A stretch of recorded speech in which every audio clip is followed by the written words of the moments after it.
There was this one time when I was younger, about 5 or 6 years old, when we had moved into a new house.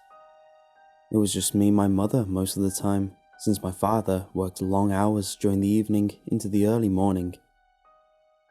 We had been in the house no longer than 2 or 3 weeks, and the school year was coming to a close. Only now had my parents explained to me what had happened in that house many years ago. The truth of what happened on that day did not set me free of my curiosity, but rather fueled a string of nightmares I can't seem to shake. Maybe sharing it with you will help. It was a warm summer evening early in the week when I got home from school.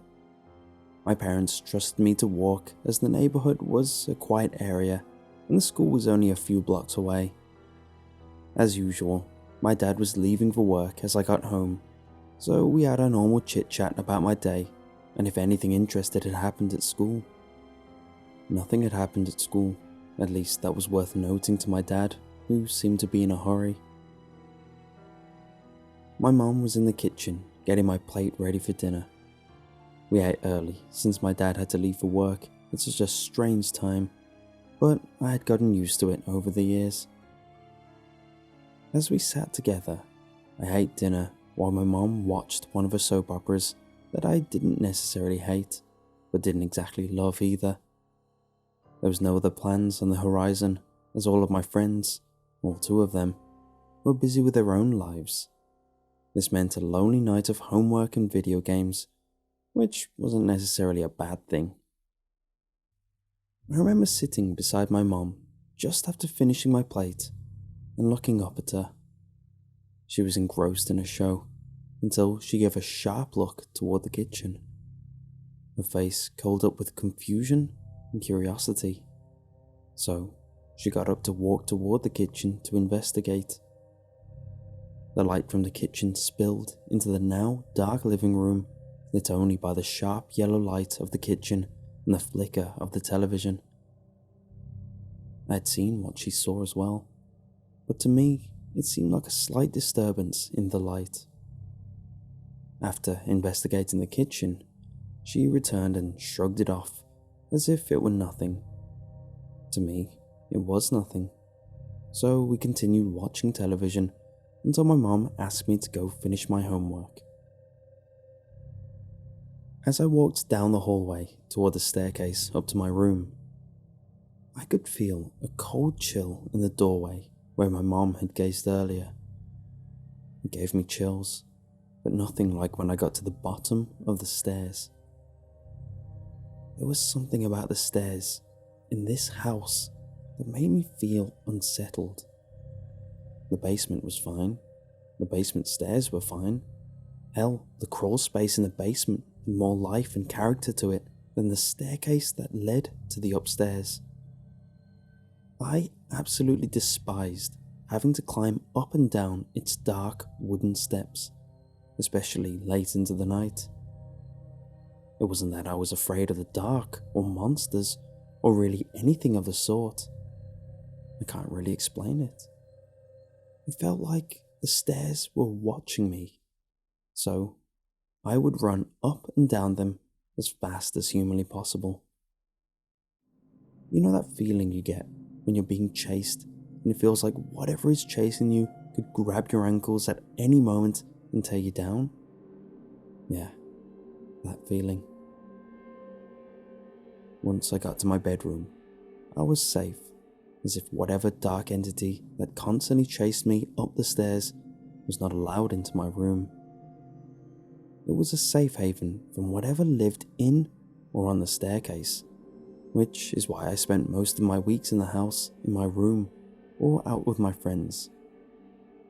I could remember my room was plastered with posters showing off my love of Star Wars, horror movies, and one simple plan. It was a phase.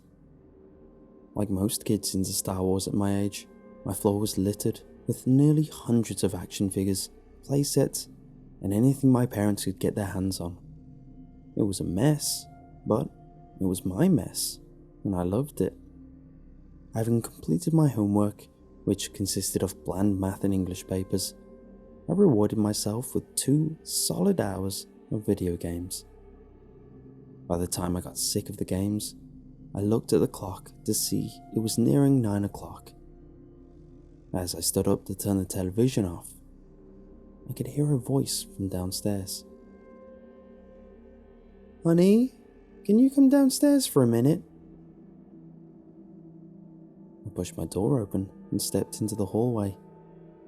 But before I could even reach the top of the stairs, someone grabbed me tightly and pressed me up against the wall, which jarred me from my skin until I realized it was my mother. She quickly put a finger over her mouth and had a look of distress. I kept my mouth shut after seeing the fear in my mother's eyes that I still, to this day, cannot shake. "Don't go downstairs. I heard it too," she said quietly, her voice shaking with terror. I could feel my body warm up as my heart rate increased. She quickly shuffled me back into my bedroom and quickly shut the door behind her. Pulling out her cell phone, she quickly but clumsily began dialing 911, her hands shaking as if she'd been outside on a cold winter night. As she began talking with the operator, begging for them to send somebody, I could do nothing but stare at the door and pray that it would not open. After another few moments, it spoke again. "Honey, please come downstairs," it said, louder and filled with frustration. I could tell my mom was trying her hardest not to cry, but her eyes could not lie. She walked over to me and knelt down beside me, holding onto my shoulders in order to comfort me, who was mostly confused. "It's going to be okay. We're going to be fine," she said, almost as if she was saying it to keep herself together. After what felt like an eternity of waiting in absolute terror and speculation of who or what was downstairs, there came the quick pounds of feet on the stairs. We couldn't help but back up to the wall, and as my mother grabbed a trophy I'd gotten years ago from a baseball tournament, there was a loud bang on the door. "Hello? It's the police. Are you all right?" yelled a strong voice. "Oh, thank God. Yes, we're in here," she yelled in response. The door opened and 2 police officers, who seemed not only giant but angelic as they entered the room. My mother ran over to the first officer and hugged him as she began to cry. I began to cry as well, but only because my mother was crying. Being a child, the only fear I knew in that moment was the fear my mother was giving off, and it was intense. One of the officers sat down with me until my father got home and tried to talk me out of my confused state of worry and terror. When my dad got home, we all hugged for longer than I could remember ever hugging them. I didn't know what had happened or what was going to happen, but all I knew is that everything was going to be okay, and seeing my dad assured me of that. My father had a way about him that when he was around, everything was okay, even if it wasn't. It was still like that to this day. The next morning, after having slept in my parents' room that night with a police car sitting outside of my house, my parents had a talk with me. They explained that we were going to be moving within less than a week and that I was going to stay with my grandparents until then. I asked what exactly had happened, and all they said was that there was something wrong with the house. It was a vague explanation, but when I got to my grandparents, they explained more bluntly that the house was haunted. That explained the feeling on the stairwell. That also led to my young imagination going out of control. If the house was haunted, and that thing watched me day in and day out climb those stairs, what had made it wait so long? Why had it waited until then? And even more frightening, Why did it ask for me to go downstairs? I had nightmares for the next few years about the house, regardless of having moved far away from that part of town. I remember overhearing my parents during my phase with the nightmares about whether or not I should go speak to a therapist or some kind of expert that could help me. I was fine most of the time, just whenever I went to sleep. The nightmares eventually went away. Years later, I still have the odd nightmare here and there, but nothing I can't deal with. I am an adult after all. About a week ago, my parents decided to tell me the truth about what had happened in that house.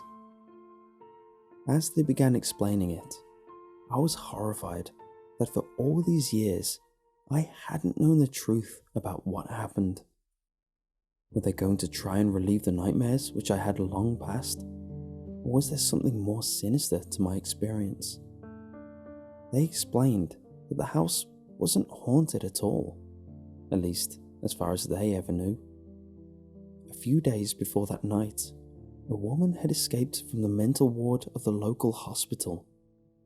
It wasn't like a huge institution for mental illness, but a wing of the hospital that held about 12 people at the time.